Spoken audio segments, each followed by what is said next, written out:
Isa pong magandang araw po sa inyong lahat mga kapatid. Araw na naman po ng linggo at narito na naman po tayo sa ating pagsamba sa online worship service na tinatawag mga kapatid. Ah, Katulad po ng ating ilang buwan ng nakasanayan na tayo po ay pansamantala lang naman na sumasamba sa Panginoon sa pamamagitan po ng ganito pong uri ng gawain. At ngayon, mga kapatid, hindi ko na po pagtatagalin sapagkat para po maihayag na ng ating Panginoon ang kanyang salita sa araw na ito. So, ang lahat po'y maghanda na po. Tayo po'y kumontento sa ating kinauupuan. Kung nakaupo po kayo ngayon o kung nakatayo, kumontento rin po kayo, mga kapatid.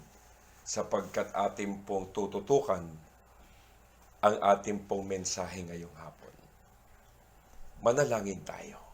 Dakilang Diyos na makapangyarihan sa lahat, pinupuri ka namin at pinasasalamatan sapagkat binigyan mo naman uli kami ng isa pang pagkakataon na kami po ay muling makapakinig at makapag-aral ng iyong salita. Ikaw po, Panginoon, ang nagbibigay sa amin ng ganito pong pagkakataon.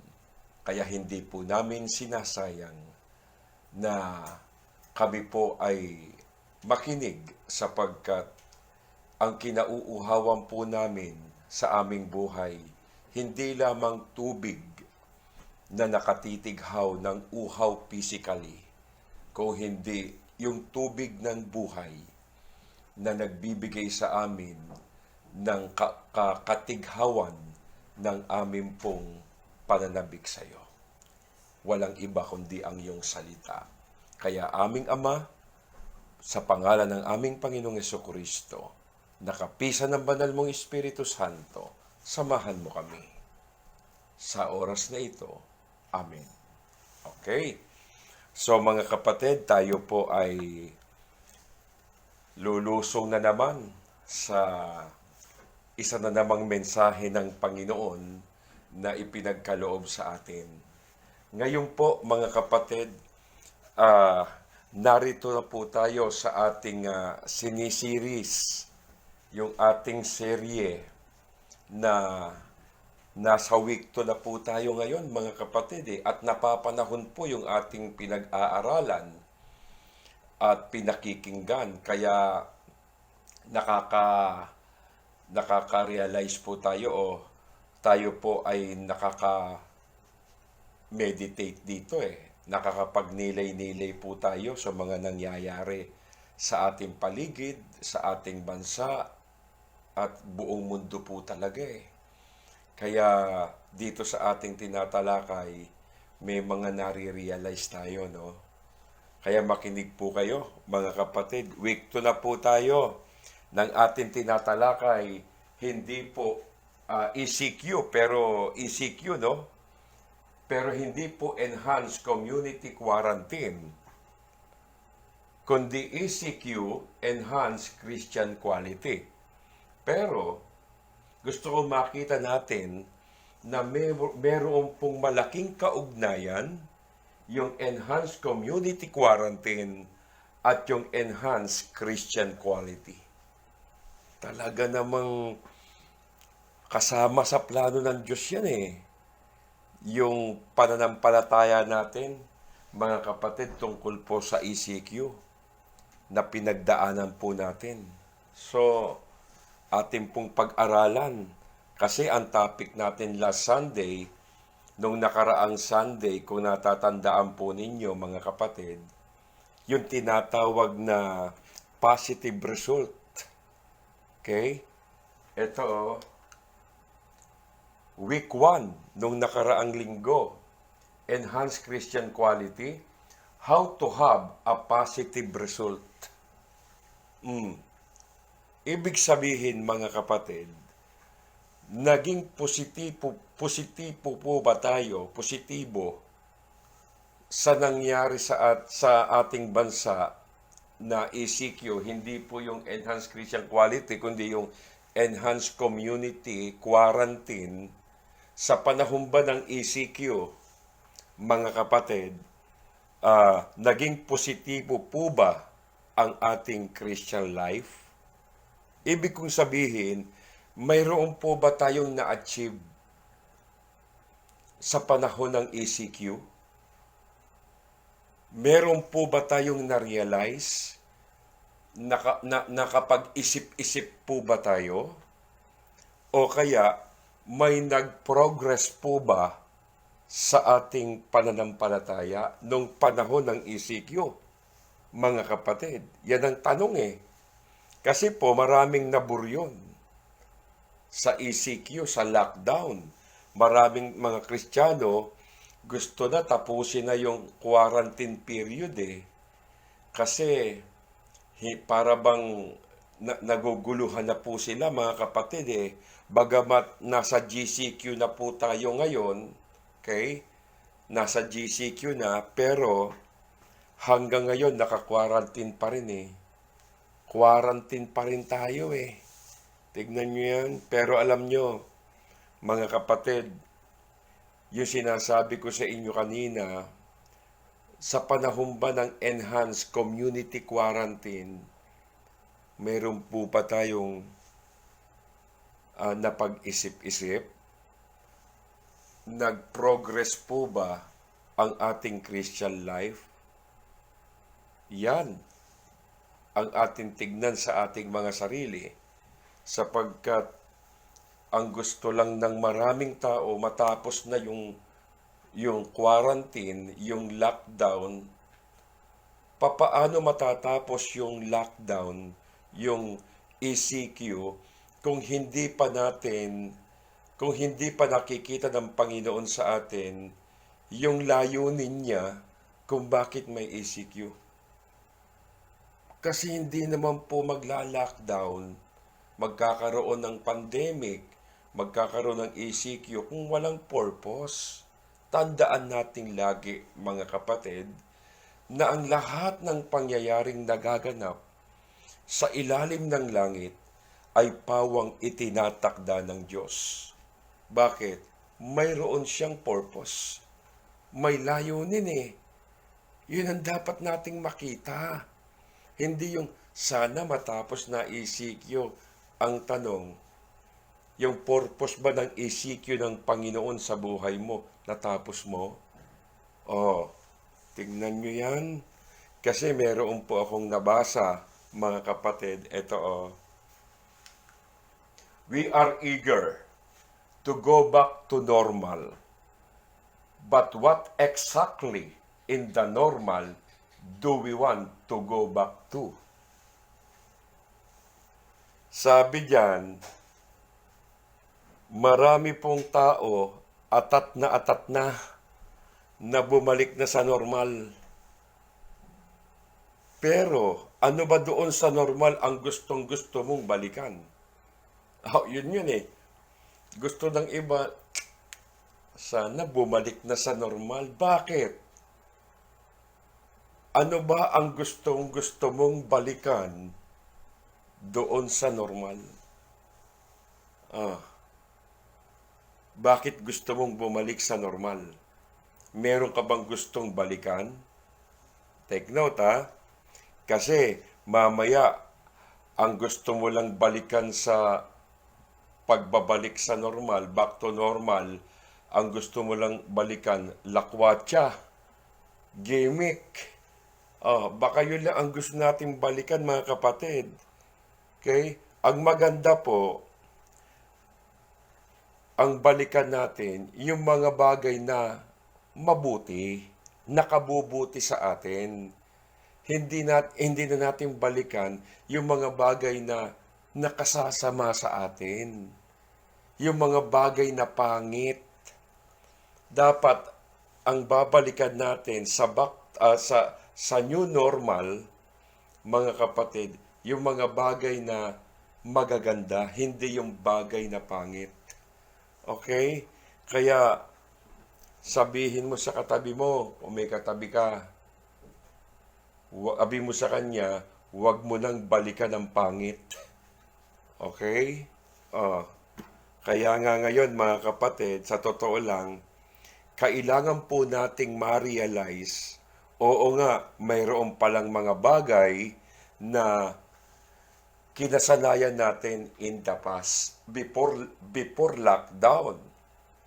May mga bagay na kinasanayan tayo na hinahanap-hanap natin nung tayo po ay nasa weekdays ng ating pong quarantine.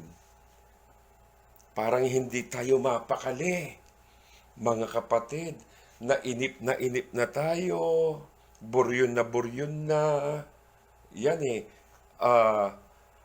Kasi alam natin na meron tayong kinasanayan eh, na hindi na natin nagagawa. Ngayon, nga mga kapatid, tingnan ninyo ha, ngayon, nakaranas tayo ng ECQ, JCQ, mga kapatid, pero may na-realize tayo. Ano yung na-realize natin? Na kahit wala yung nakasanayan natin in the past, pwede pala tayong mabuhay. Nang wala yon, na-realize natin na kaya pala nating mabuhay na walang tropa. Kaya pala nating mabuhay nang walang barkada, nang walang toma, kung may tumotoma man sa inyo. Kaya pala nating mabuhay na walang jowa. Oh, kasi nasa ECQ dati, sinasabi pag hindi kita nakikita, kulang ang oras ko eh. Kulang ang buhay ko. Ilang buwan na lockdown, hindi mo nakitang personal, kulang ba? Oh, hindi, di ba? So may natuklasan ka, mga kapatid, na yung dating kinasanayan mo na akala mo yun ang makadurugtong ng buhay mo, yun ang makasasapat sa buhay mo, pero natuklasan mo, kahit wala pala yun, mabubuhay ka. Okay?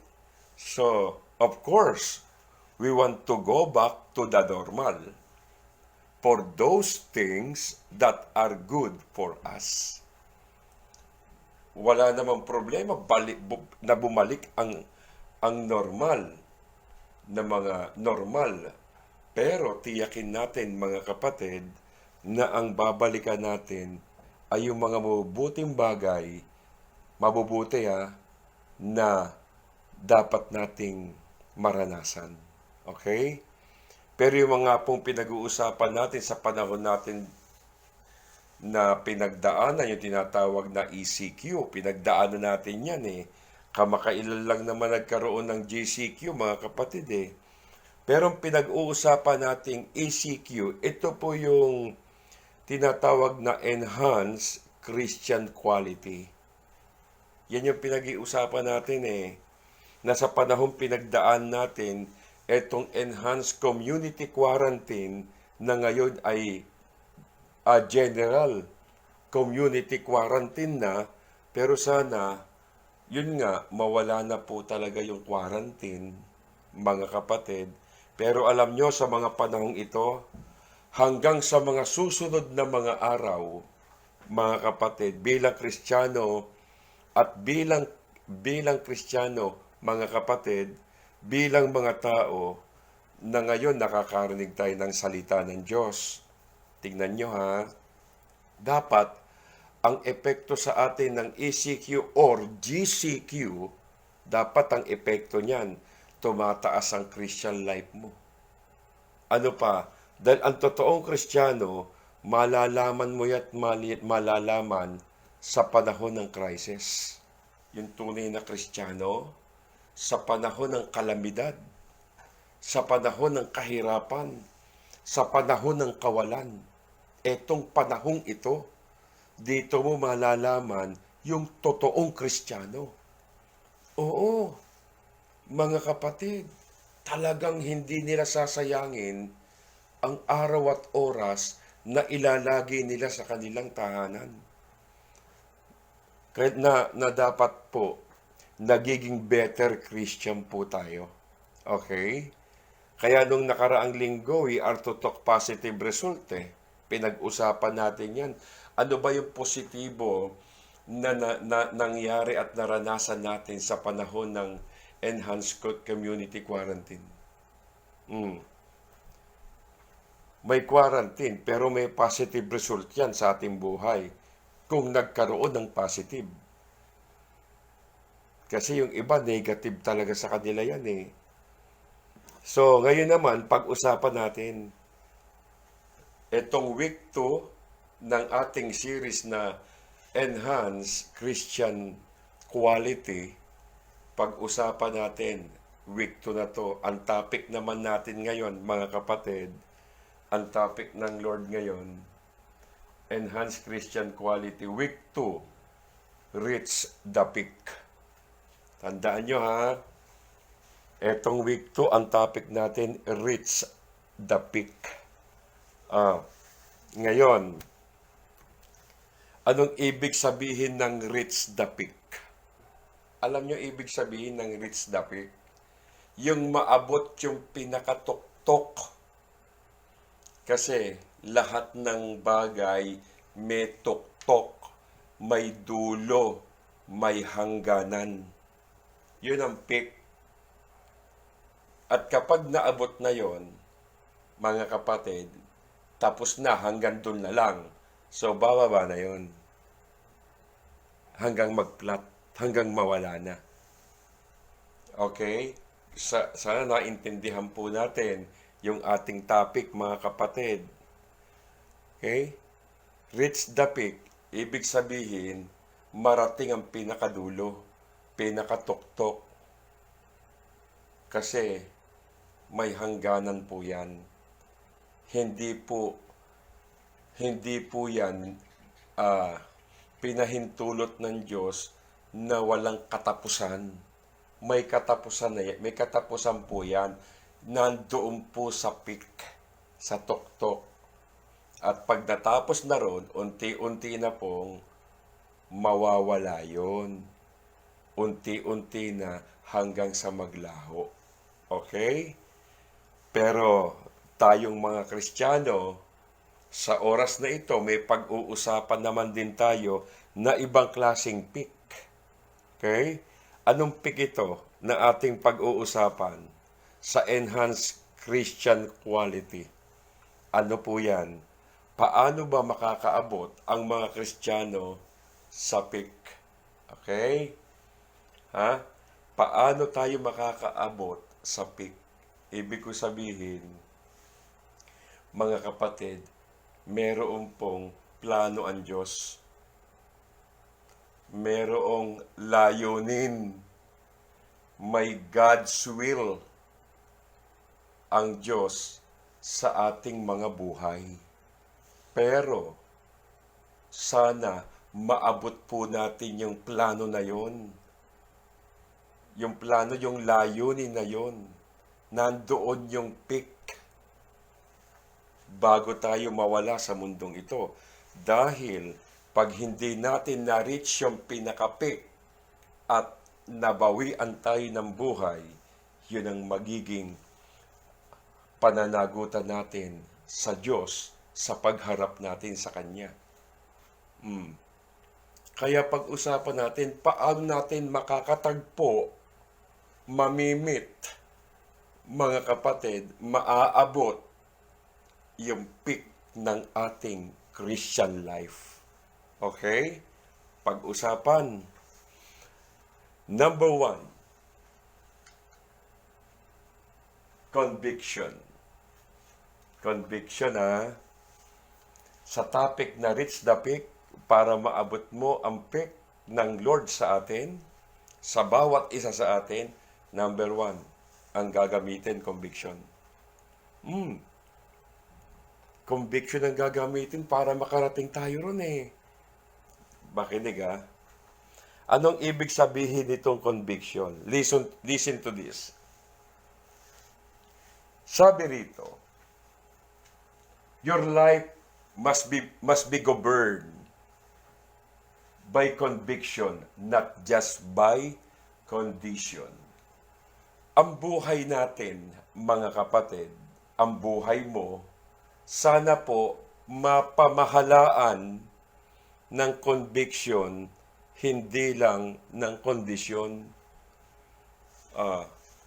Kasi kung hahayaan mo na ang mamahala sa buhay mo, ang magiging takbo ng buhay mo ay depende sa kondisyon, depende sa kasalukuyang sitwasyon ng buhay, kung dito nakadepende ang buhay natin sa mga nangyayari, sa mga nagaganap, mga kapatid, dito nakadepende hindi sa conviction, para ka lang isang dahon o ipa na tinatangay lang ng hangin kahit saan. Alam nyo, kung ikaw lang ay nabubuhay, halimbawa, kung ikaw ay nabubuhay lang ayon sa kondisyon, pwede mong isipin yung sitwasyon mo naman ngayon. Yung sitwasyon mo, mga kapatid, pwede mong isipin yun, yung sitwasyon mo ngayon, kung nabubuhay ka sa kondisyon. Siguro, sasabihin mo, okay lang, naggumawa ako ng ganito, mauunawaan naman ako ni Lord eh. Kasi nga, mga kapatid, ibinabase mo sa nangyayari sa kasulukuyan yung kondisyon mo doon sa pamantayan ng Diyos. Siguro okay lang naman na gawin ko ito, na gumawa ako ng ganito, mauunawaan naman ako ni Lord eh. Kasi po tayo, kung minsan, kung bakit mali ang ating prinsipyo, paniniwala, mali ang ating pananampalataya, kasi nga, nagpapatangay tayo sa sitwasyon. Pero iba po ang buhay na sumusunod po talaga sa kanyang godly conviction. Iba po talaga ang buhay. Ganito yon. Na dapat yung maging panuntunan natin sa buhay ganito. Hindi yung kung anong gusto mo, gagawin mo. Kung anong gusto mo, yun ang gagawin mo eh. Ang conviction, tandaan nyo, yan yung sinasabi sa iyo ng Panginoon. Pag sinabing conviction, may sinasabi ang Diyos sa iyo. At ang conviction ay nagsisimula sa puso. Hindi sa isip. Bakit? Sapagkat ang Panginoon nagsasalita sa puso. Pag nagsasalita na po ang Panginoon sa puso natin, yun na po, nararamdaman mo na ang conviction. Okay? Hindi yung sitwasyon na nararamdaman mo, yung pangangailangan mo. Kasi nakikita mo yung sitwasyon eh. Kaya nakadepende ka sa kondisyon mo. Ano kaya mangyayari sa buhay namin? Paano na kami? Ano ba magiging kinabukasan namin? Kasi nga, yung sitwasyon, nandoon yung kondisyon mo. Ibang-iba po ang conviction, mga kapatid. Ang conviction, hindi nakatingin sa anumang sitwasyon na nagaganap sa paligid. Ang mababaw na Tagalog ng conviction, mga kapatid, yung mababaw na Tagalog, eto, inuusig ka, binabagabag ka. Yan ang Tagalog talaga eh. Inuusig ka, binabagabag ka.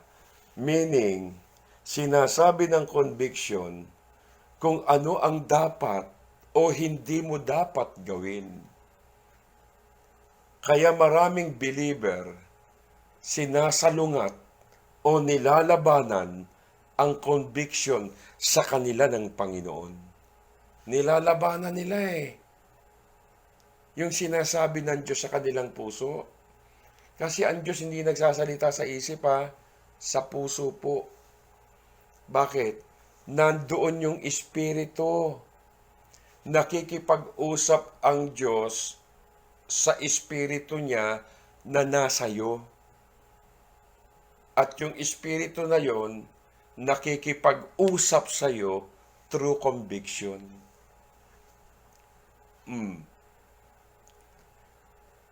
Kaya yung Espiritu mo at Espiritu niya nag-uusap, kaya tayo po nakukonvict, mga kapatid. Kaya hindi dapat labanan. Sabi ng Bible, 1 Thessalonians 5:19-20, huwag ninyong hadlangan ang Espiritu Santo.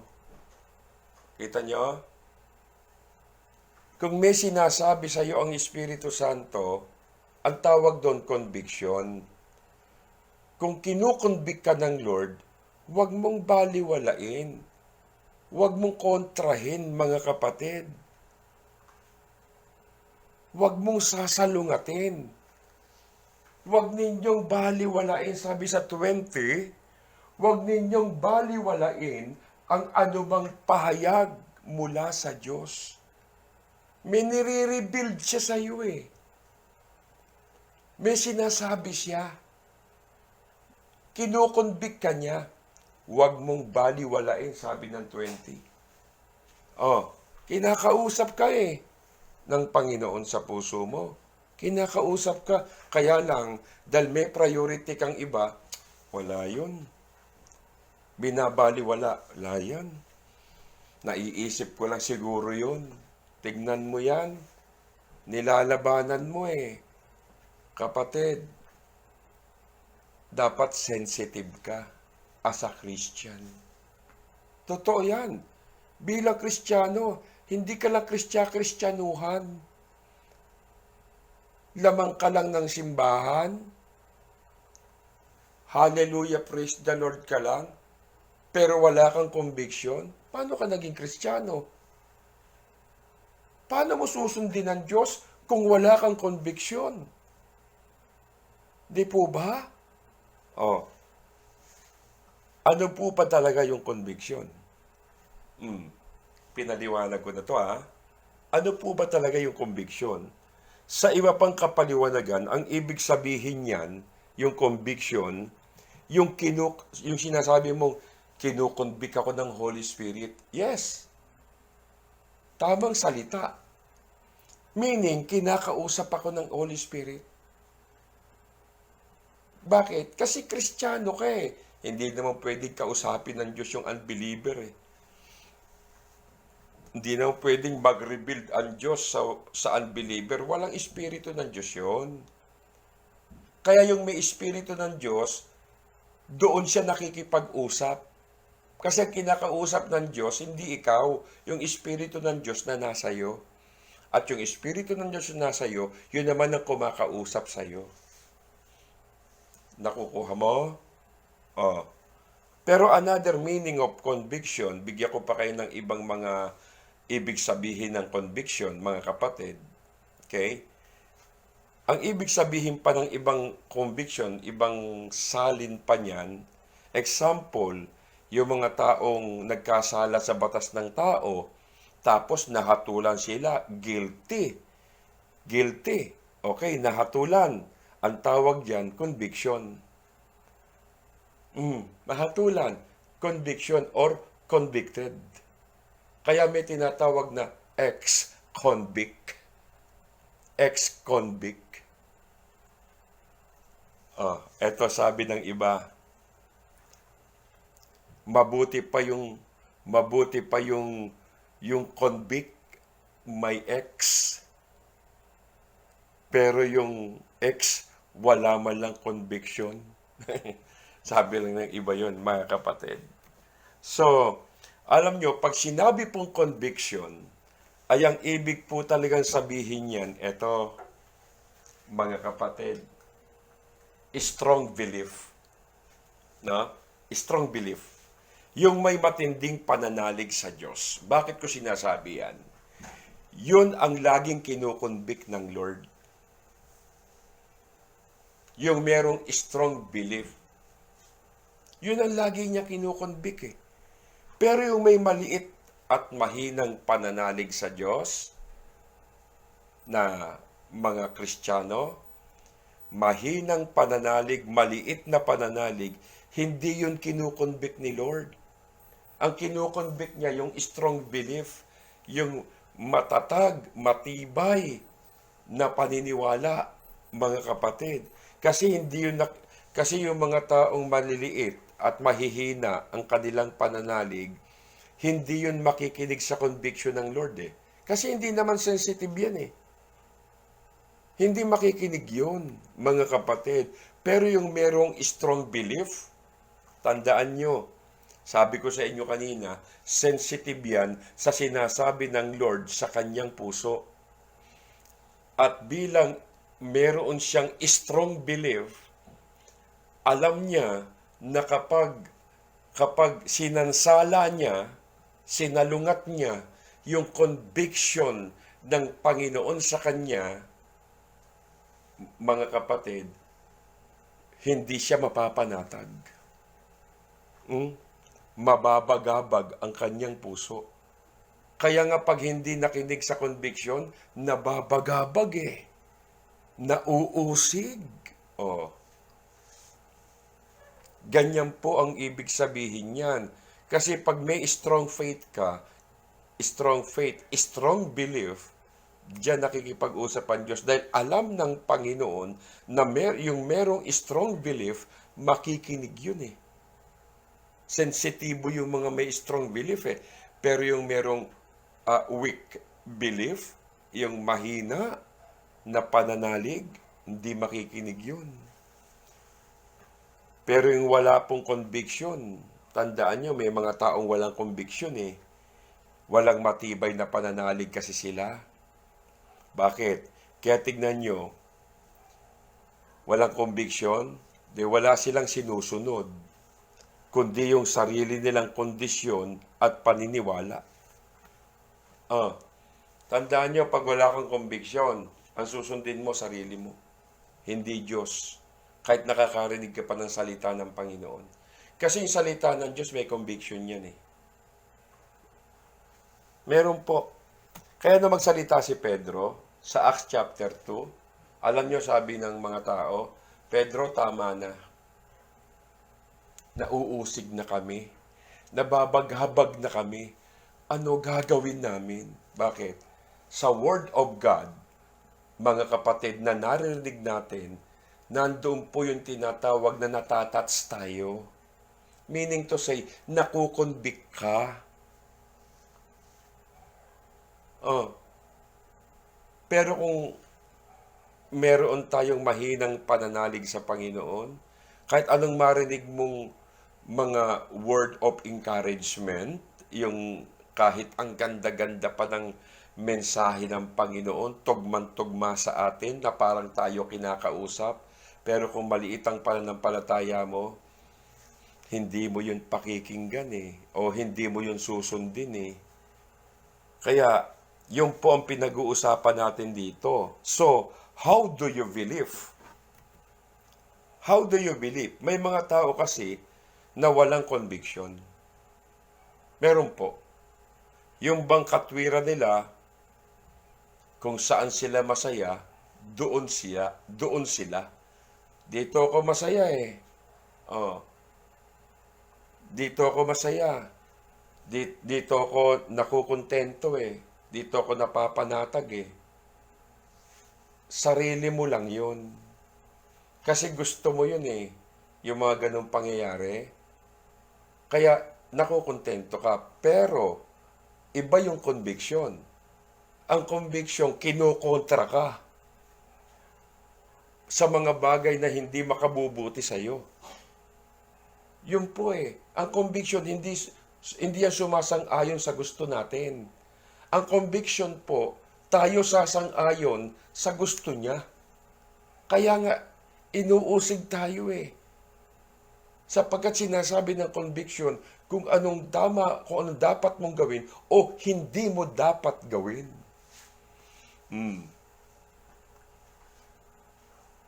Kaya nga tandaan niyo mga kapatid, kung ano gustong gawin ng taong walang konbiksyon,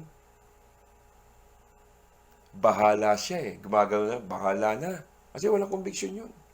Yun po yung mga taong walang konbiksyon. Sila yung mga taong hindi kinakausap ng Panginoon sa kanilang puso. Tignan natin yung sarili natin sa Word of God. Mga kapatid, nasaan tayo? Nasa kondisyon o nasa conviction? Kasi eto kondisyon ko eh. Dito, eto yung kondisyon ng buhay ko. Eto yung kondisyon ko. Minsan pag wala sa kondisyon, wala eh.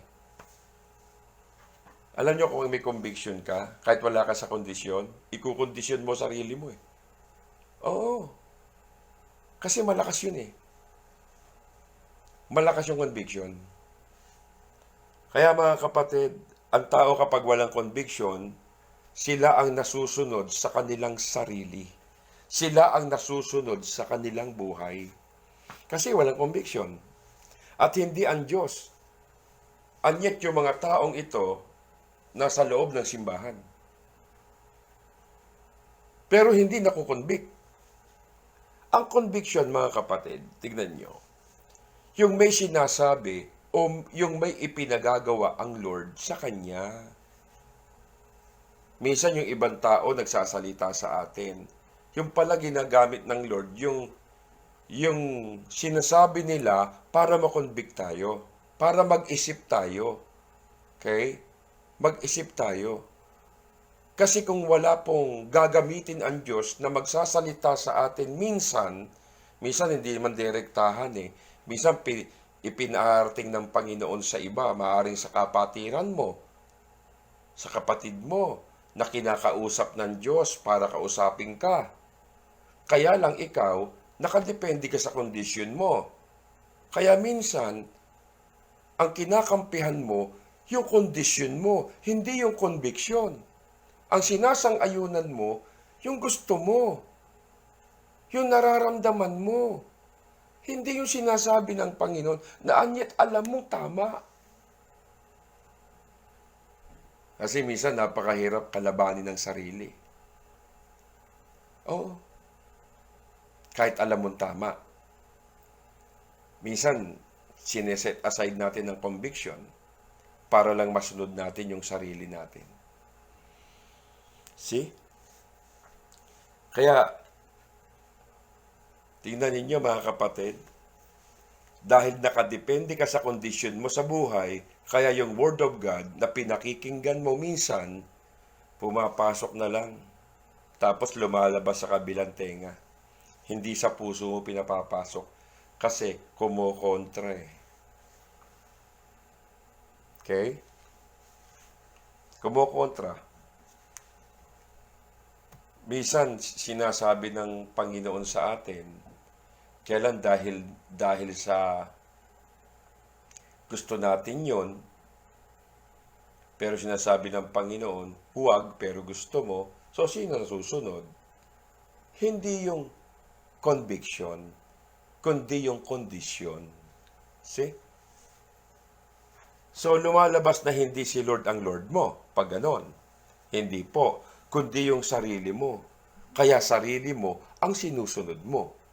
Katwiran ng iba, ginagawa rin naman ng iba yun eh. Yun na rin ang gagawin ko. Sabi niya, di naman tapat yung iba eh. Di na rin ako magiging tapat. So ang pattern mo, pag gano'n ang katwiran mo, ang pattern mo kung ano yung nakikita mo. At hindi yung Word of God at hindi yung conviction mo. Ang pattern mo, kung ano yung naririnig mo na sumasang-ayon sa'yo, hindi yung Word of God, hindi yung conviction. Kaya ang katwiran niya, sama-sama na lang tayo. Damay-damay na lang. Mga kapatid, walang conviction yun. Kung may conviction man, pero hinahadlangan, pinipigilan, kinokontra, or sinasalungat, Kanya-kanya po tayo ng conviction. Pero dapat, huwag mong hadlangan. Okay? Lahat tayo na mga Christian na mayroong Kristo sa puso nila. Kasi yung Kristo, yung Espiritu yon. Okay? So, lahat tayo, mayroong conviction. Mga kapatid, hindi ka pwede maging Kristiyano talaga kung wala kang conviction. Kaya huwag mo hadlangan. Pero talagang maraming Kristiyano, nabubuhay po talaga na walang conviction. Naglilingkod pero walang conviction. Totoo yun. Nagsisimba, walang conviction. Nakikinig ng salita ng Diyos, walang conviction. Nagpipray, walang conviction. Nagbabasa ng Bible, walang conviction eh. Ibig sabihin, walang sinasabi ang Diyos sa kanya. Kaya mga kapatid, kung ano lang ang mga ipinipresent ng sitwasyon, kung ano lang ang prinsipyo sa buhay, doon lang sila nabubuhay. Tsaka kung ano ipinipresent ng sitwasyon, kung ang sitwasyon nila ganito, doon sila nakadepende. Hindi doon sa tinig ng Diyos sa ating mga puso. Makinig tayo sa Panginoon. Makinig ka, kapatid. Huwag ka lang makinig sa isip mo. Huwag ka lang makinig sa damdamin mo, sa emosyon mo. Makinig ka sa puso mo. Nagsasalita ang Diyos sa ating buhay. Listen. God's standard does not change. Yung pamantayan ng Diyos, hindi po yun magbabago even if your situation changes. Kahit na yung sitwasyon mo ay nagbabago, yung sitwasyon mo sa buhay na bago, kapatid, yung pamantayan ng Diyos, hindi po magbabago yun. God laws do not change. Yung batas ng Diyos, hindi po nagbabago yan. Even if your life changes, kahit magbago buhay mo, pamumuhay mo, pero yung batas ng Diyos, batas pa rin yun. Hindi nagbabago. God's word does not change. Salita ng Diyos, yung pinakikinggan natin, binabasa natin, hindi nagbabago yun. Heaven and earth shall pass away, but my word, Jesus says, it can never change. Hindi nagbabago. Langit at lupa, naglalaho, lumilipas. Lilipas yan eh. Pero ang salita ko, hindi lilipas. Even if the word changes. Kahit na ang mundo pabago-bago, ang salita ng Diyos hindi nagbabago. Why? Because God never changed in a changing world. Hindi nagbabago ang Diyos sa mundong pabago-bago. Tandaan po natin, maigi nga, iisa lang po ang standard ng Panginoon sa kanyang salita. Kahit anong panahon o sitwasyon, hindi po magkaiba ang standard ng Panginoon Diyos.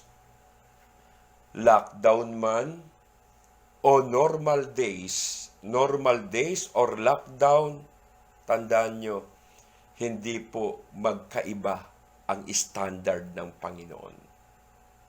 Now, sasabihin natin, maiintindihan naman ni Lord yun eh. Alin ang maiintindihan? Kung hindi ako aaten, maiintindihan naman ng Lord. Bukas na simbahan. Kung hindi naman ako aaten, maiintindihan naman yon. Mga kapatid, ang maiintindihan, siguro, yung sinasabi ng batas na 60 above, di na po pwede muna na dumalo.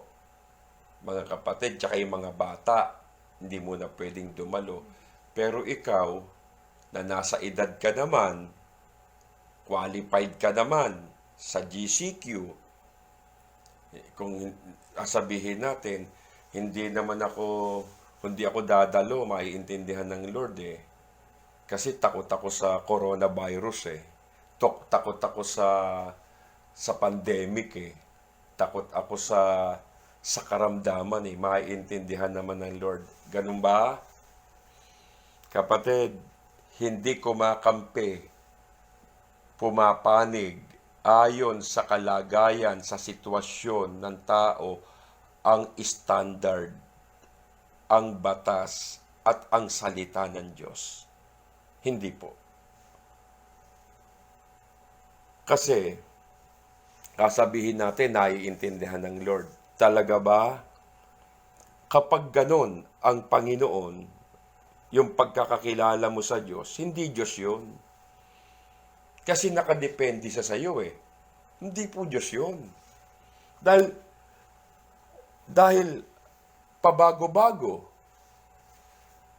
nagbabago sitwasyon, yung kalagayan natin sa buhay. So, pinalalabas natin na kasang-ayon ang Diyos sa kalagayan natin. At hindi sa kanyang paninindigan sa kanyang salita. Mga kapatid, ang nakasulat. Hindi pwedeng baguhin. Hindi pwedeng burahin. Ano man ang sitwasyon ng ating bansa, ano man ang sitwasyon individual, sa ating mga tao, sa ating mga Kristiyano, ano man ang kalagayan natin sa buhay, mga kapatid, ang salita ng Diyos, yun na yun eh. Hindi siya papanig o itutugma niya yung kanyang salita sa buhay mo, sa pinagdadaanan mo, sa sitwasyon mo. So, babaguhin niya salita niya. Hindi pwede yun. Nakalagay na yung batas eh. Nakalagay na yung standard. At yung salita niya, mananatiling oo. The book of John 17:17, ang salita ko'y katotohanan. Tapos babaliin niya yung salita niya dahil papanigang ka. Dahil sasang-ayong siya sa iyo, dahil sa kalagayan mo. Hindi po. Mga kapatid, kaya wag natin palalabasin na nakasang-ayon ang Diyos sa kalagayan natin sa buhay. Maiintindihan naman ako ni Lord eh. Binabago mo ang salita ng Diyos, ibig sabihin. Lumalabas na hindi kayang tindigan ng Diyos ang salita niya. Kung ganon ang paniniwala mo. No. Kapatid, sasabihin ko sa iyo, Jesus the same yesterday, today, and tomorrow. Ang Panginoon, siya yung kahapon, siya yung ngayon, siya yung bukas. Siya yung magpakailanman. Siya yun eh, mga kapatid. Kung ano siya noon, ano siya ngayon, ano siya bukas, ganon din siya sa magpakailanman. Okay? Kung ano yung standard niya noon, kung ano yung batas niya noon, at kung ano yung pamantayan niya noon, hanggang ngayon, ganon pa rin at hindi nagbabago. Because Jesus never changed in a changing world. Kahit may lockdown, yung pa rin yung salita niya. Kahit may quarantine, yung pa rin yung salita niya. Mga kapatid, hindi tayo sa quarantine susunod. Ibig sabihin, ikukondisyon natin ang sarili natin sa nangyayaring kaguluhan at crisis sa mundong ito. Hindi po. Hindi tayo hawak ng quarantine. Hindi hawak ng lockdown ng buhay po natin. Although sumusunod tayo sa batas, pero hindi yan mismo ang nagpapatakbo ng ating buhay. Hindi po. Dapat tayong sumunod, mga kapatid, kasi yan ang batas eh. Marami pong regulasyon na dapat sundin, pero hindi yan ang buhay mo. Listen, we should lead a life with deep conviction. Tingnan nyo mga kapatid Dapat ang buhay natin ay pinangungunahan ng malalim na conviction. Yes. Dapat ang nangunguna sa buhay natin, hindi condition, conviction. Sadly, may mga Christian na tinatawag na case-to-case basis. Case-to-case basis Christian. Tingnan niyo ito Katwiran nila, depende sa sitwasyon. Case-to-case. Yung katwiran depende sa sitwasyon. Eto, for example, tatanungin ka, honest ka ba? Honest? Sagot nila, depende sa sitwasyon. Lalo na ngayong lockdown, wala munang honest. Talaga po ba? Magagawa po natin kay Lord yon? Wala munang honest. Kasi lockdown taghirap ang buhay Wala muna. Kapatid, we're leading with conviction. Ibig ko sabihin, ito pag-isipan natin Pag-isipan mo. Ano kaya yung klase ng buhay mo ngayon nung ECQ at saka GCQ? Pag-isipan nyo. Ano kaya yung klase ng buhay mo sa loob ng ECQ at GCQ ay maging basihan ng Diyos sa laki ng pagpapala mo after ECQ? Pag-isipan mo. Halimbawa, tingnan nyo ano kaya yung klase ng buhay mo, yung klase ng buhay natin nung panahon ng ECQ, ngayon GCQ, yung klase ng buhay natin ngayon, ay maging basihan ng Diyos. Maging basihan niya yung kalagayan mo ng ECQ at GCQ sa laki ng blessing na ibibigay ng Diyos sa atin after quarantine. Pag-isipan nyo. Ano kaya kung ang blessing ng Lord sa buhay mo, pagkatapos nitong crisis na ito, ididepende niya sa kung paano ka nabuhay nung ECQ. Paano ka nabuhay nung ECQ? Nung lockdown. Ano kaya yung lockdown na yan? Ano kaya kung yung ECQ na yan ay testing period ng Panginoon? Paano yun? Hindi ka aware. Akala mo panapanahon lang. Kapatid, kanta lang yun. Panapanahon ang pagkakataon. Maibabalik ba ang kahapon? Tandaan ninyo,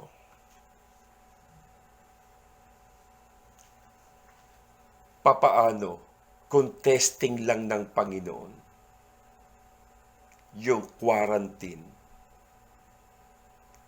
at saka yung lockdown sa ating mga buhay bilang Kristiyano.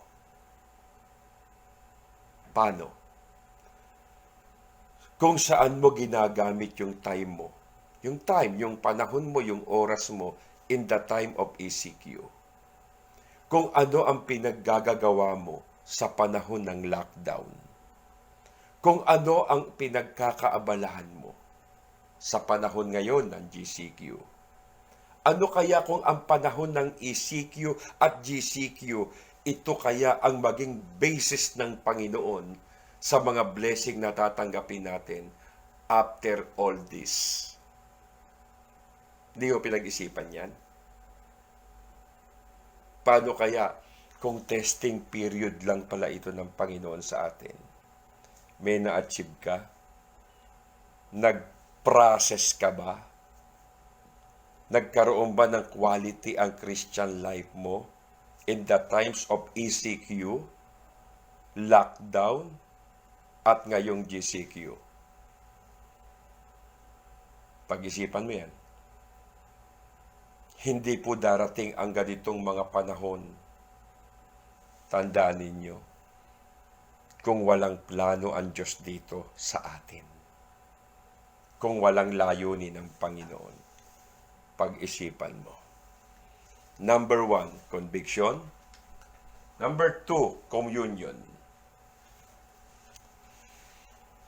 Communion, yung pakikiisa, pakikipag-ugnayan, o pakikipag-fellowship sa Panginoon. Yan ang communion eh. Okay, listen.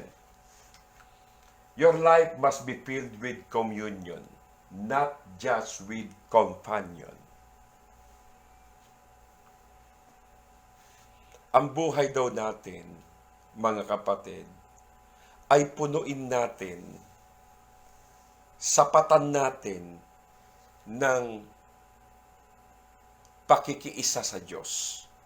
Pakikiisa. Huwag yung pakikipag-isa mo lang o pakikiisa mo o pakikipagbarkada mo. Huwag lang yun. Hindi masama yun. Huwag lang yun. Higit sa lahat, ma-filled ka ng communion with God. Alam nyo, ito po problema sa panahon natin ngayon na nakakwarantin pa rin po tayo sa GCQ. Ito problema. Ano ang gustong-gusto natin? Siyempre, companion. Kasi, masarap ang companion. Yung bang namimiss na natin yung ating mga lifestyle sa mundo? Mga lifestyle mo. Para sa sarili. Yung mga happenings. Yung mga pagpunta-punta mo kung saan-saan. Pagsama-sama mo sa iba kung saan-saan. Minsan gawain ng Panginoon kung saan-saan ka nagpupunta. Lalayo ng pinupuntahan mo. Companion yun Companion yun. Nasaan ang communion mo sa Panginoon? See? Natural sa panahon ngayon, maraming nag-i-struggle. Itong panahon ng quarantine. Remember kapatid, dapat ang buhay mo ay mapuno ng communion. Huwag yung puro companion. Huwag yung sa tao lang. No?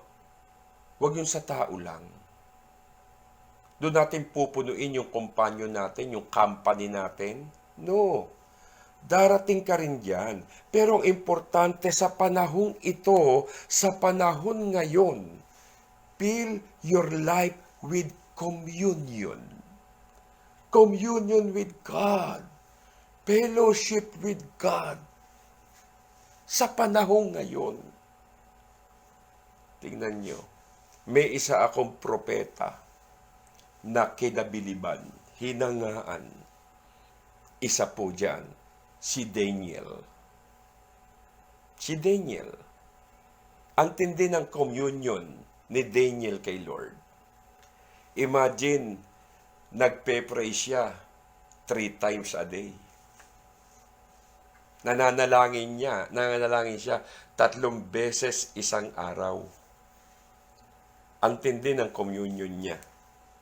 At eto, nung panahong yon, naglabas ang hari kasi may mga sip-sip Alam niyo yung panahon ni Daniel, may mga naiinggit sa kanya, nai-insecure kasi malapit siya sa hari Isa pa, paborito siya ng hari. paborito siya. So yung mga katulad niyang opisyal, nai-insecure sa kanya. Ngayon, ang iniisip ng mga taong insecure sa kanya, paano nila mabubutasan si Daniel? Papaano nila ito maipapahamak? Etong Daniel na ito. May nagsabi, sabihin natin sa hari, bawal mag-pray sa loob ng isang buwan. Kailangan sa kanya magpe-pray. Huwag magpe-pray sa iba't ibang Diyos. Isabatas natin yan. Sabihin natin sa hari. So, kinumbinsi yung hari. Sabing ganyan, mahal na hari, pwede po ba sa iyo lang mananalangin? Ibabatas natin na hindi pwedeng manalangin ang inyong nasasakupan, maging kami, sa kani-kanilang Diyos. Baka po pwede nyo pong isabatas. Sabi ng hari, sige. Okay, kasi siya nga naman sa kanya dadalangin ng tao gagawin siyang Diyos. Sino ayaw nun mga hari? Gusto nga ng mga hari, sinasamba sila So gumawa ng batas na kung sino man ang mananalangin sa ibang Diyos maliban sa hari na yon, ipapakain sa leon. Eto na. Doon lang nila talaga mabubutasan si Daniel si Daniel, mga kapatid, nanalangin. 3 times a day nanalangin. Hindi siya nagtatago mga kapatid. Nakabukas ang bintana niya. Pag nagpe-pray siya, nakatutok siya Jerusalem. Yung templo ng Jerusalem, doon siya nakatutok.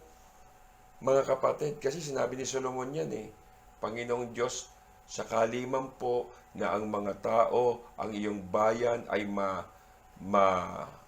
maalipin, masakop, pag sila mananalangin, Panginoon, dito po sila titingin sa Jerusalem. Kaya si Daniel, binubuksan ng bintana, nananalangin patungo sa Jerusalem. Bukas. So, nakita siya. Sinumbong. Ayun na. Si Daniel hindi natatakot. Alam niya, batas. Pag nanalangin siya, papakain sa leon. Hindi siya natatakot. Mas takot siya, alam niyo kung saan? Sa hindi siya mag-pray. Alam niya ang batas, papakain sa leon pag nauli siyang nanalangin. Pero, nanalangin pa rin siya. Anong ibig sabihin? Hindi siya takot sa leon, takot siya sa Diyos. Nakita niyo? Bakit? Dahil doon yung communion with God ni Daniel. So, walang magawa hari. Kasi utos ng hari, hindi mababali Nahuli. Sige, bahala na kayo. Inihulog sa kulungan ng mga leon. Hindi nakatulog yung hari, magdamag. Kumusta na kaya si Daniel? Pinapapak na kaya? Nilalapa na kaya ng mga leon? Magdamag, hindi na katulog ang hari. Magang-maga. Mga kapatid, pumunta yung hari sa kulungan.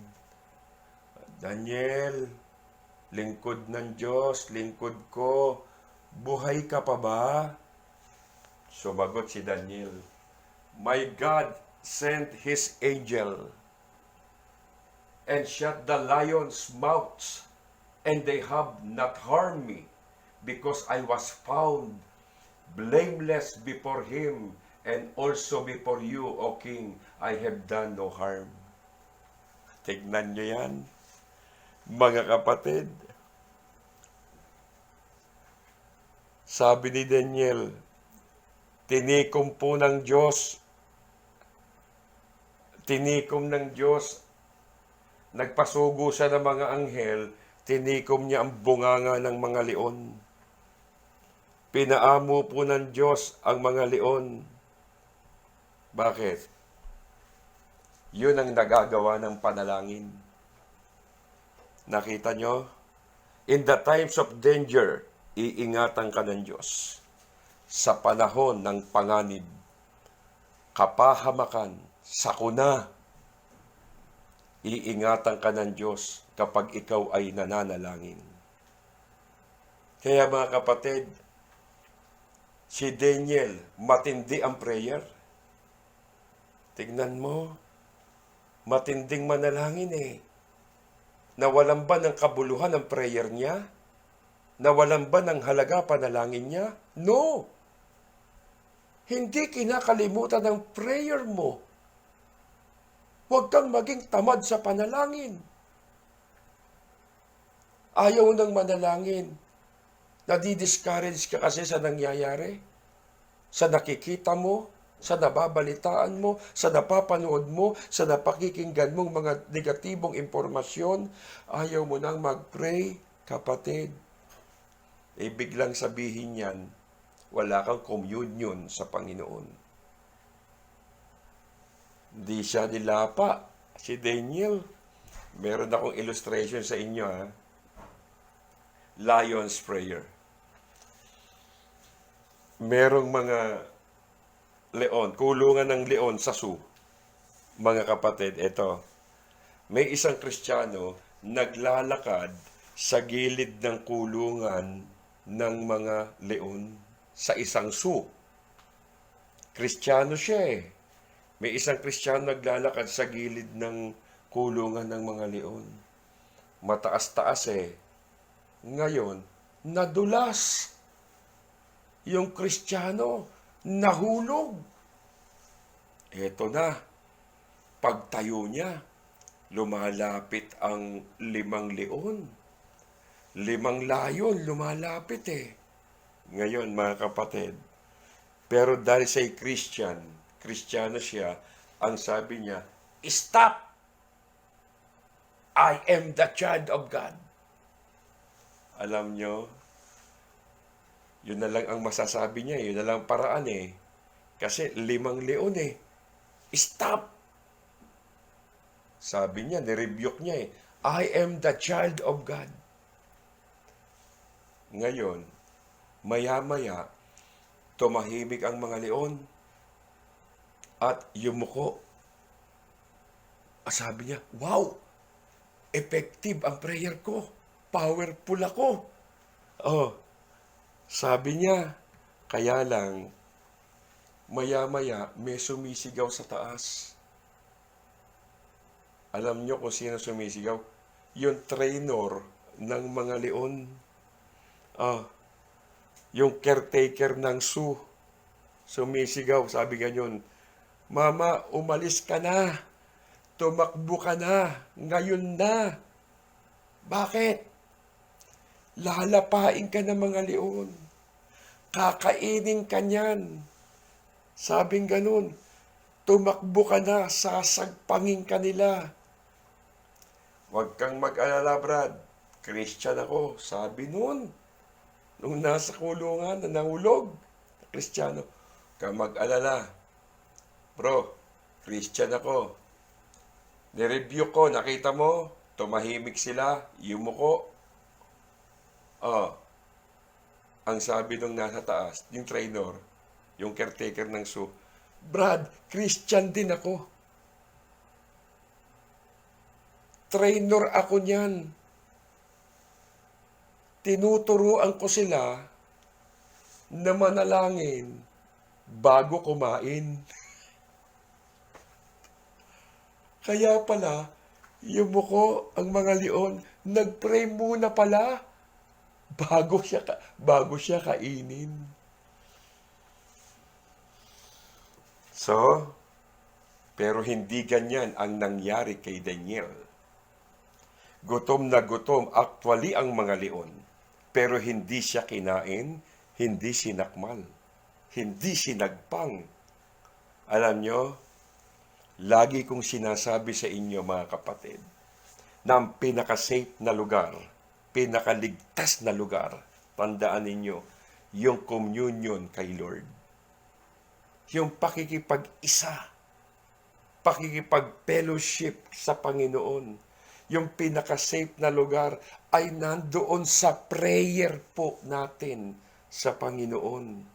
Yan ang magdadala sa atin sa peak, because the Lord is dwelling place. Amen? Tignan mo yan. Nandyan ang pinaka-safe na lugar. Kaya, yung mga hindi prayerful, baka meron sa inyo hindi mapanalanginin.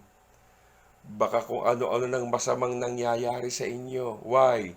Because lack of prayer. Kinukulang tayo sa panalangin. Kaya yung mga nagpipray, mga kapatid, lalo na yung mga prayer intercessor, online prayer, tuloy nyo yan. Huwag nyong katatamaran yan. At yung may gustong sumama sa online prayer, sumama na po, mga kapatid. May panalangin sila gabi-gabi. Huwag nyong hihintuan ng panalangin, maraming naliligtas. Marami pong pinagpapala, marami pong naliligtas sa sakit, sa kapahamakan, sa karamdaman, sa kahirapan, sa kawalan. Tuloy nyo prayer nyo. Mga prayer warrior. Kaya si Daniel hindi siya nagbabago eh. Hindi nagsasawang manalangin at makipag-fellowship sa God eh. Kaya sino sa inyo araw-araw nagpipray? Bukod sa mga prayer intercessor natin, sa online prayer. Dapat lahat. Yung iba magpipray na lang, kinakatamaran pa eh. Parang ayaw makausap ang Panginoon. Because prayer is talk to God. Ayaw mo kausapin si Lord? Bakit? Bakit tinatamad kang makipag-usap sa Panginoon? Bakit sa girlfriend mo, sa boyfriend mo, gustong-gusto mong makipag-usap? Bakit sa ibang tao? Bakit sa malapit sa'yo? Gustong-gusto mong makausap? Bakit ang Panginoon ayaw mo makipag-usap? Bakit? Sa lang ang dahilan, malayo po ang loob natin sa Panginoon. Yun lang yun. Malayo puso natin sa Diyos. Kaya, mahirap talagang makipag-fellowship. Mahirap po talaga, mga kapatid, makipag-communion sa Panginoon. Kasi malayo puso mo. Alam ng Panginoon eh. Tingnan nyo. These people honors me with their lips. Dito lang oh. Nguso. Matthew 15:8. These people, itong mga taong ito, ginagalang nila ako, sinasamba, pinararangalan lang nila ako sa pamamagitan ng kanilang labi. But their heart is far from me. Pero ang kanilang puso malayo sa akin. Malayo eh. Kaya minsan nagpe-pray, sa nguso lang, wala sa puso. Nagpupuri, sa nguso, hallelujah, pero wala sa puso. Naghahandog, nag-aalay, wala sa puso. Mga kapatid. Kaya tandaan po natin, yung paglapit po natin sa Panginoon ay isang bagay na napakahalaga sa buhay natin. Alam nyo mga kapatid, sa panahong ito, napakahalaga talaga yung personal communion with God. Yung prayer, yung pagbabasa ng salita ng Diyos, yung pakikinig ng salita ng Diyos. Lagi kong dinidiinan sa inyo ang mga bagay na ito. Alam po ninyo, you gain peace by communing with God. Gusto mo ng kapayapaan? Mga kapatid, gusto mo ng confidence, kapanatagan? Ayaw mong mabuhay sa pag-aalala, sa takot, sa kabalisahan, manalangin ka araw-araw. Lagi kang ise-shape ng Panginoon. We receive instruction with God. Tatanggap ka talaga eh. ng mga instruction ng Diyos. Sabihin mo, Lord, anong gagawin ko, Panginoon?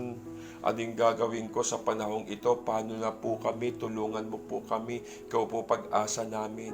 Tandaan niyo mga kapatid, commune with God, tiyak sasagot siya kapag tayo may communion.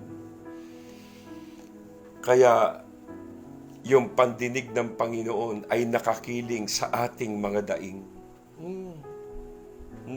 Nakikinig siya kapag tayo nananalangin. Alam nyo, may ibinibigay ang Diyos sa atin eh. Ano yon? Magandang pagkakataon dito sa ECQ at saka GCQ. Magandang pagkakataon, binibigyan tayo ng time na mag-meditate.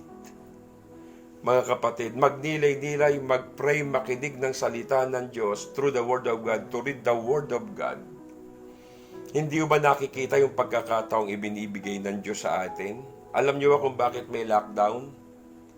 Para ma-develop ang ating communion sa Panginoon. Siya po yung gumagawa ng paraan para hindi po maputol yung ating kaugnayan sa Kanya. Para magkaroon tayo kayo ng Panginoon, kayong dalawa magkaroon kayo ng fellowship. Kaya ni-lockdown niya eh. Kasi ang dami nating dahilan, Lord, busy ako, puyat ako, kailangan ko na matulog, di ako makakapag-pray. Mag-pray ako, Lord, kapraso lang ha. Pagising sa umaga, Lord, nagmamadali ako, baka malate ako. Panginoon, mag-pray ako, kapraso lang ha. Paglinggo, late na naman, Lord, pasensya ka na. Kasi Panginoon, traffic. Ba't di ka umalis ng maaga? So, Lord, pasensya ka na late ako kasi tanghali na akong nagising. Bakit hindi ka natulog ng maaga? Tingnan niyo yan. Kaya ito, ni-lockdown niya, kinwarantin niya para masolo ka niya. Ngayon, ano dahilan mo? Meron? Wala na po. Wala na. Malibang gumawa ka ng dahilan. Kapatid, gawa mo ng paraan. Number 3. Conversion. Dito tayo matatapos, mga kapatid. Conversion. Ano yung conversion?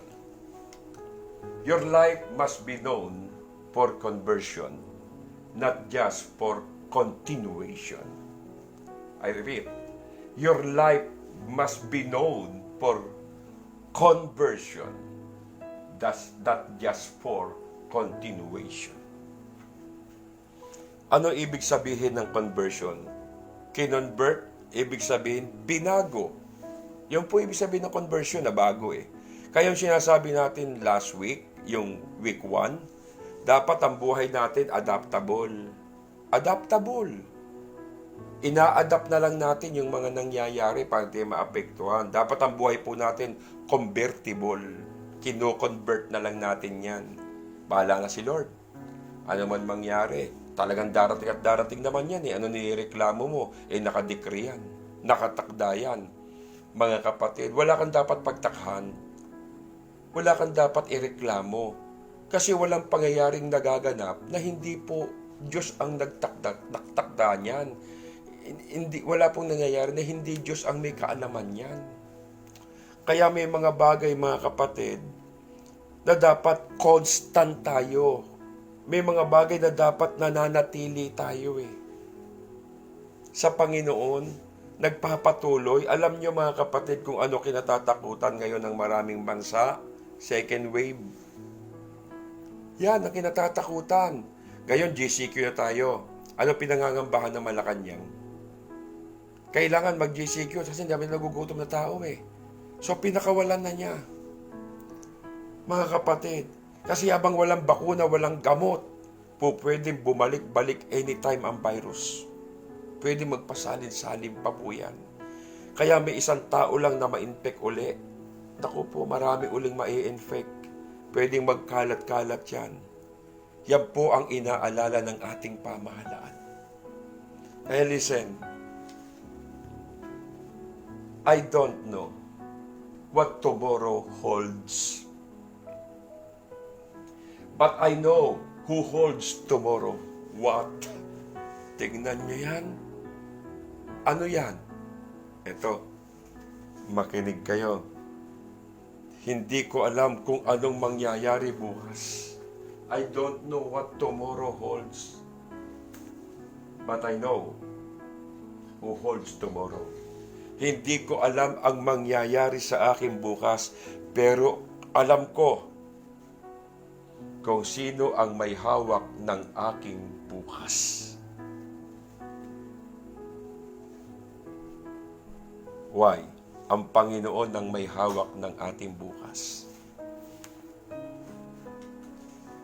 Acts 17:28, sapagkat nakasalalay sa Kanya ang ating buhay, hawak niya, pagkilos natin, pagkatao natin, tulad ng sinasabi ng ilan sa inyo Makata, tayo ngayong mga anak niya. Anak ka ng Diyos, hawak niya buhay mo. Anak ka ng Diyos, hawak niya pagkilos mo. Anak ka ng Diyos, hawak niya hininga mo. Hawak niya pagkatao mo. Anak ka ng Diyos, hawak niya pangangailangan mo. Hawak niya kagalingan mo. Hawak niya pangangailangan mo. Hawak niya kaligtasan mo. Hawak niya ang araw-araw na buhay mo. Kapatid, siya may hawak niyan. Yung pagkilos, yung pagkatao, yung buhay, yung hininga, yung lakas, yung kalusugan natin, lahat ng bagay, hawak ng Diyos. Kaya, tandaan nyo, ito po ang dapat natin maging goal.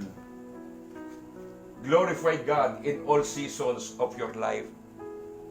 Because God is the reason for all seasons. Ibig sabihin sa lahat ng panahon ng buhay, dapat nating luwalhatiin ang Panginoon. Sapagkat ang Diyos ang dahilan ng bawat panahon. Panahon ng lockdown, Diyos ang may dahilan. Panahon ng quarantine, Diyos ang may dahilan. Panahon ng pandemic, Diyos din po ang may hawak ng dahilan. Gusto mong mapalapit lalo sa Panginoon because the Lord will help me deal with tomorrow. Hawak niya yan. Kahit anong sitwasyon ng panahon, gusto mong makasama lagi ang Panginoon. Maniwala ka, kasama natin ang Panginoon sa ECQ, GCQ, sa pandemic. God is with us. So habang nasa GCQ tayo, anong gagawin natin? Ano gagawin natin? Nasa GCQ tayo, be convertible, and be adaptable. Yun eh. Sabihin mo sa Lord, dapat i-adapt ko, i-convert ko sarili ko sa iyo. Gusto ko magpatuloy, mapalapit sa iyo. Hindi lang kung may church, saka ako nagiging malapit sa iyo. Wala na ako sa church, hindi na ako malapit sa iyo. Kapatid, i-adapt mo ang bawat sitwasyon para hindi maapektuhan ang spiritual life mo. See? Pag nasa church tayo, seryoso ka nakikinig na mensahe, di ba? Pero ngayon, dahil online lang yung iba. Online lang eh. Pero habang nakikinig ng online preaching, nakikinig. Iba nagluluto. Iba nagugas ang pinggan. Iba kumakain habang nakikinig. Kapatid, ano pinagkaiba ng church sa bahay? Simbahan, simbahay. Kung nasaan ang Diyos, nasa simbahan, nasa tahanan mo rin. Kaya kung anong pakikitungo mo sa Kanya sa loob ng simbahan, kapag may araw ng gawain, araw ng worship, online worship service, ganun din ang pakikitungo mo sa Kanya. Sino ba Diyos sa simbahan? Sino Diyos ang bahay mo? Di ba si Lord? Wala na ang pinagkaiba eh. Kung dati seryoso tayo sa pag-worship habang nasa church tayo, kung dati seryoso tayo sa pakikinig ng salita ng Diyos dahil tayo nasa church, mga kapatid, ngayon nasa bahay. Paano yan?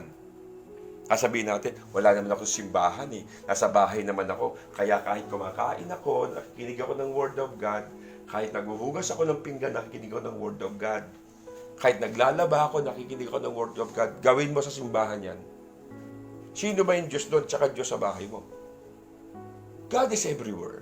Hindi lang sa pinagpatong-patong na bato na nandoon ang Diyos. Kung nasaan ka, nandoon ang Diyos. Because you are the church.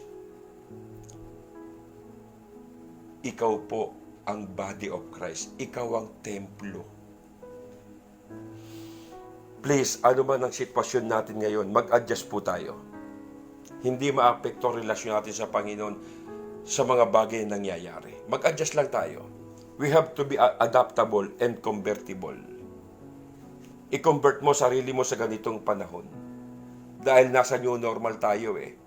Kung paanong may gana kang mag-church dati, mag-worship, makinig ng Word of God, sana ngayon, nandun pa rin ang gana mo. Kung paanong hindi po madali sa akin na mag-preach ng walang kausap, wala po akong kaharap, ako lang po rito. Ako lang po tao rito. Andun po sila sa taas lahat.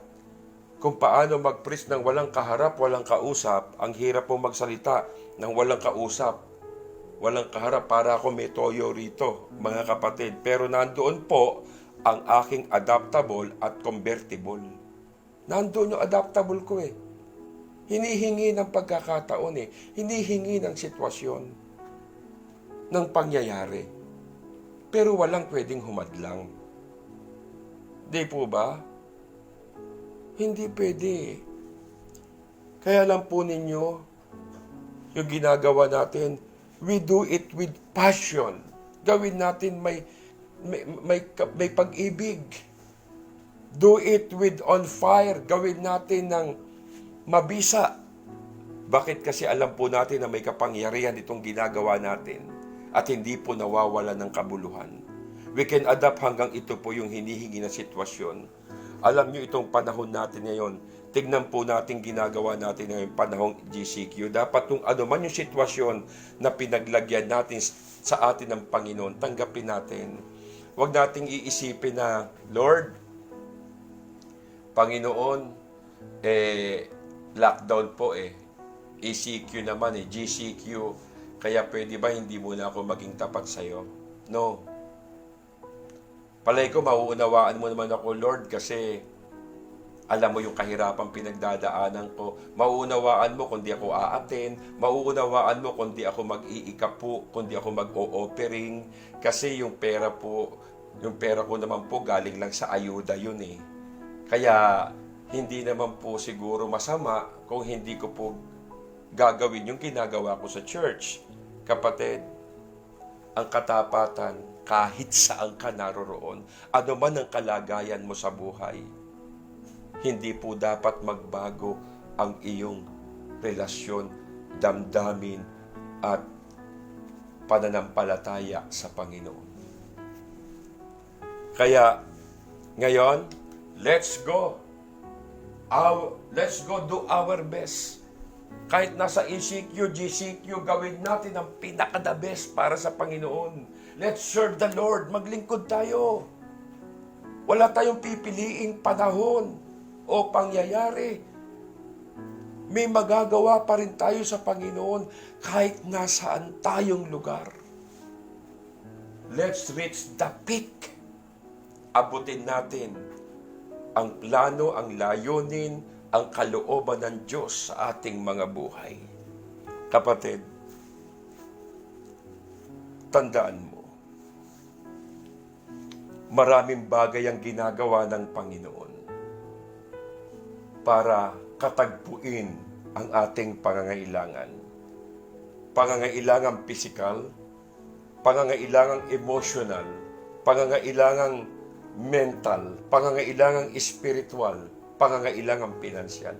Lahat ng pangangailangan natin, kinakatagpo ng Panginoon yan, kahit anong panahon, anong sitwasyon, at anumang kalagayan natin sa buhay. Kapatid, huwag mo pong kalilimutan ang ginagawa sa atin ng Panginoon. Pinahintulutan niya ang ganitong pangyayari. Gusto niyang mapalapit sa iyo. Gusto ng Panginoon na magkaroon kayo ng malalim na kaugnayan. Kasi ayaw ng Panginoon na matapos ang mundong ito, matapos ang lahat, nang malayo ka sa piling ng Diyos. Kaya ginagawa ng Panginoon ang lahat ng paraan kahit na masamang kalagayan ng ating bansa, ng buong mundo. Heaven and earth shall pass away. Pero ikaw, mananatili magpakailanman. Kapatid, mapalad ka dahil kinatagpo ka ng Panginoon. Mapalad tayo sapagkat inabot tayo ng Diyos. Inakay tayo ng Panginoon. At inahon tayo ng Panginoon sa madilim na kahapon, sa masamang karanasan. Pinatawad ka, minahal ka, kinahabagan ka, at iniligtas ka. Lahat ginawa ng Diyos sa iyo, itinodo niyang lahat para lang magising ka at maintindihan mo at maunawaan mo kung gaano kabuti ang Diyos sa iyong buhay. Gumising ka, kapatid. Huwag mong hayaang mawalan ng kabuluhan ng mga bagay na ginagawa ng Diyos para sa iyo. Mahal ka ng Panginoon. Higit pa sa inaasahan mo.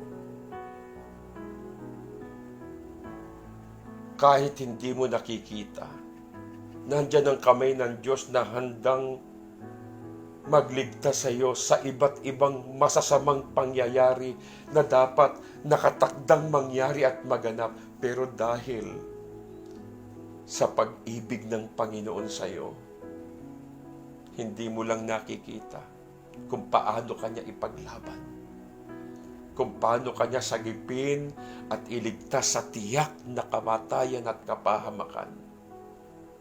Because God loves you. Mahal ka ng Panginoon. Sana bigyan mo siya ng pagpapahalaga. Pag-ukulan mo siya ng importansya. Ipadama mo rin sana sa kanya yung iyong pagmamahal. Kapatid, malapit nang matapos ang lahat. Sana makabalik tayo sa Panginoon habang hindi pa huli ang lahat. Habang may panahon pa, may oras pa, may buhay pa, mayroong pang tiktak ng orasan. Bumalik ka na. Sumuko ka na. Dahil wala tayong laban sa mundong ito.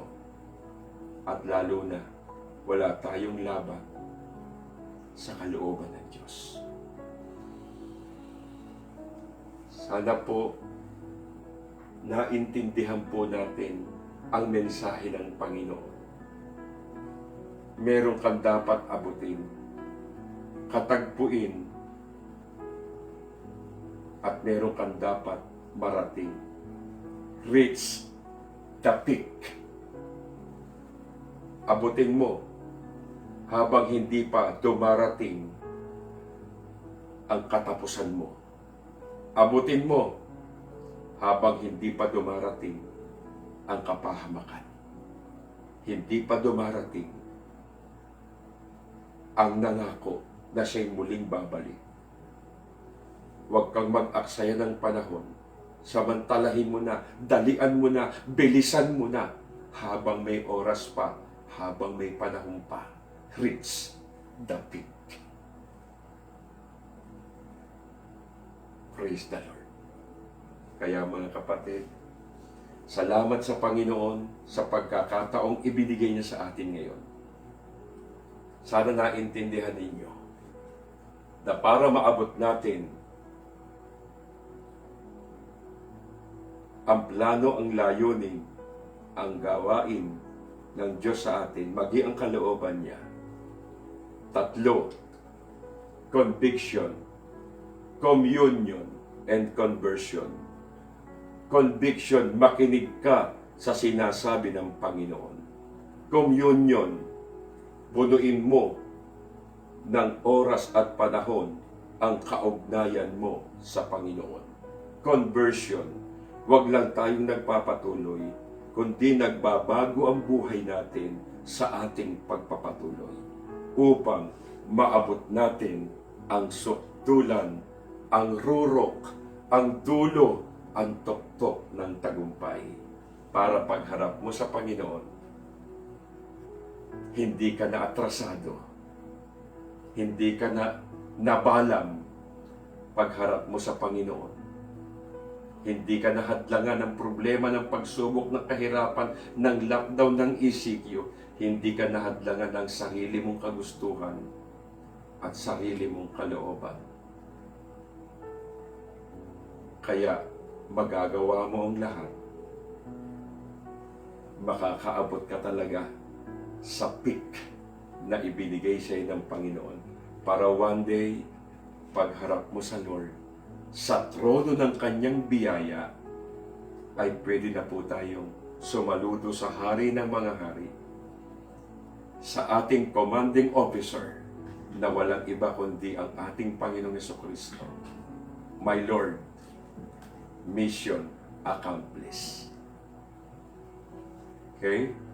So, yan po ang ating mensahe ng Panginoon sa oras na ito. Sana po ay umukit sa ating puso at maging tulay ng ating pamumuhay. Manalangin tayo.